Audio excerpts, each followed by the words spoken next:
వాస్తవాలు లైవ్ టీవీకి స్వాగతం. గత బీఆర్ఎస్ ప్రభుత్వంలో శంకుస్థాపనలకే పరిమితమైన పేరూరు లిఫ్ట్కు సంబంధించి పనులను పునఃప్రారంభించిన దేవరకద్ర ఎమ్మెల్యే జి మధుసూదన్ రెడ్డి.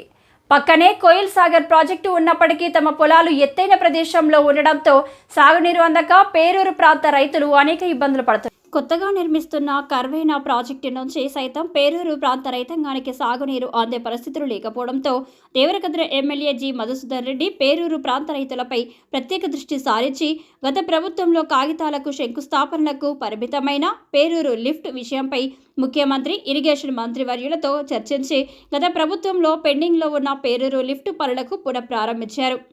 అనంతరం మీడియాతో ఎమ్మెల్యే జిఎంఆర్ మాట్లాడుతూ పేరూరు ఎత్తిపోతల పథకం ద్వారా తిరుమలాపూర్, వెంకటగిరి, వెంకంపల్లి, పేరూరు, రేకులంపల్లి తదితర గ్రామాల రైతులకు 3,500 ఎకరాకు సాగునీరు అందుతుందని పేర్కొన్నారు.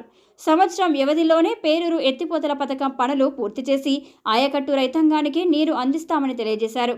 ఈ కార్యక్రమంలో TPCC organizing secretary Aravind Kumar Reddy, వివిధ మండలాల నాయకులు, కాంగ్రెస్ అధ్యక్షులు, కాంగ్రెస్ నాయకులు, కార్యకర్తలు పాల్గొన్నారు.